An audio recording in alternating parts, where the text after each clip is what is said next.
Hello, donc nouvelle vidéo sur j'ai envie de le faire, mais j'ai peur. Alors cette vidéo-là, elle est ultra importante. Elle est ultra importante, c'est la meuf, cette vidéo est vraiment ultra importante. Non, en fait c'est le sujet qui est important en soi. C'est parce qu'en fait il y a beaucoup de choses qu'on a envie de faire et on a peur, donc on se prive de les faire. Sans même réaliser tous les bénéfices et les avantages qu'on perd à ne pas le faire. Alors, pour ça, j'ai un petit exercice. Rappelez-vous de ces fois où vous avez bravé votre peur pour faire quelque chose que vous aviez envie de faire.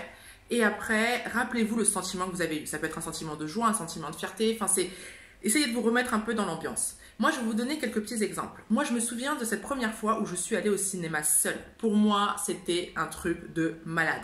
Je ne sais pas si vous vous souvenez de cette expression SAF. SAF, ça voulait dire sans amis fixes. Et je me suis dit la première fois, je dis, mais attends, Ania, tu vas au ciné en mode SAF, quoi. Genre, t'as pas d'amis, t'es en solo, etc.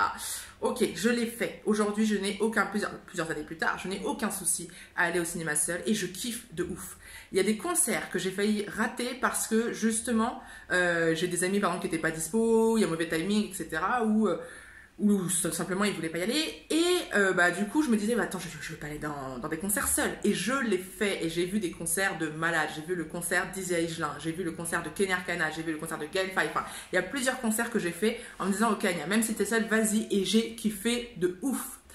Pareil, au niveau du taf, est-ce que ça vous est déjà arrivé, vous, de commencer un taf et de vous dire « Waouh, mais je serai jamais à la hauteur, c'est ultra complexe, waouh, qu'est-ce qui va se passer ?» Eh bien, moi, j'ai eu ce sentiment-là à 2 reprises, vraiment à 2 reprises où ça a été fort.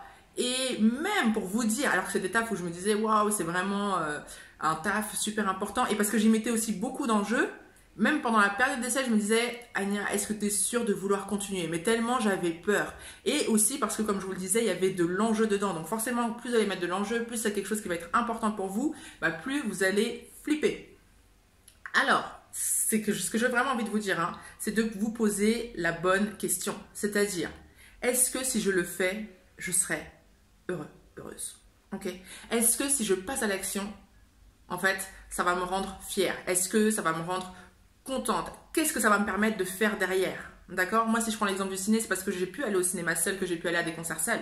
D'accord? Donc, c'est vraiment, dites-vous que même si vous n'avez pas le résultat escompté à l'instant T, ce que ça vous donne la force de faire derrière, mais vous ne pouvez même pas l'imaginer. Tout cet effet papillon-là, on ne le voit pas. Mais il est incroyable.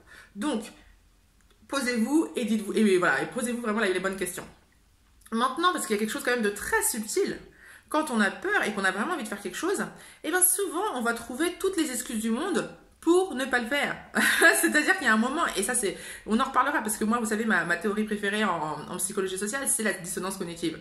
Et la dissonance cognitive, c'est-à-dire que, en fait, en gros, il y a un déséquilibre entre 2 cognitions. Bon, je ferai une vidéo spéciale sur ça. Mais l'idée, c'est vraiment de vous dire, ok, en fait, j'ai au fond de vous, ok, vous avez peut-être envie de faire quelque chose, mais comme vous avez peur de le faire, waouh, tout va être bon. Tout va être bon pour justifier le fait que vous ne passez pas à l'action. Donc, posez-vous la question, ok, si les conditions étaient réunies, est-ce que je pense que j'aimerais faire ça? Mettez-vous juste dans le bain en vous disant, ok, si je m'autorisais, même si là je ressens, d'accord, hein, parce que c'est très, comme je vous dis, c'est très subtil, même si là je pense pas que j'ai envie de le faire, je pense pas que j'ai envie d'y aller, est-ce que si ça marchait éventuellement, je le ferais? Ok? Et posez-vous cette question-là et voyez en fait ce que vous ressentez. Et là, vous allez vous rendre compte que peut-être que ce dont vous avez peur, au fond de vous, vous avez vraiment envie de le faire. Autre chose, c'est aussi cette quête de perfection. C'est-à-dire que généralement, quand on a peur de faire quelque chose, c'est parce qu'on veut que le truc soit parfait tout de suite maintenant. Alors, je vais vous donner un exemple parce que là, je suis un peu à une date anniversaire, c'est-à-dire qu'il y a pratiquement un an, un jour, je réalisais que j'avais peur d'être exposée publiquement. Et donc, c'est quelque chose qui m'a angoissée pendant plusieurs jours, pendant même plusieurs semaines, je pense.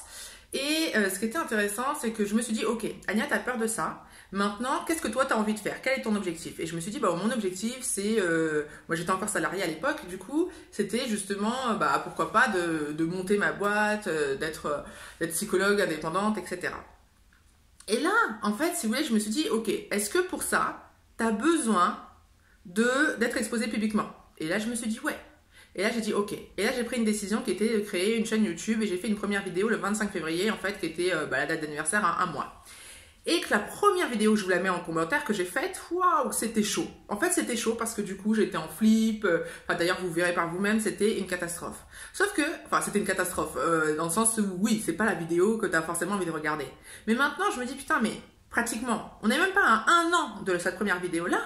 Je me dis, mais regarde, en fait, maintenant, je fais des vidéos régulièrement, je fais des vidéos dans le métro, je fais des vidéos en marchant, et je les fais de façon simple. C'est-à-dire que pour moi, c'est pas complexe. Mais il a fallu faire cette première étape-là. Donc en fait, autorisez-vous le nombre de fois où on ne fait pas des choses parce qu'on se dit ouais mais je serai pas à la hauteur, non mais je suis pas assez, j'ai pas ci, j'ai pas ça. Mais en fait, mais donnez-vous la chance aussi d'avoir ça. C'est-à-dire que les compétences s'acquièrent au fur et à mesure. Enfin, autorisez-vous si les choses arrivent dans votre vie, c'est pas non plus par hasard quoi. Donc autorisez-vous, c'est le message du jour. Bonne journée, ciao.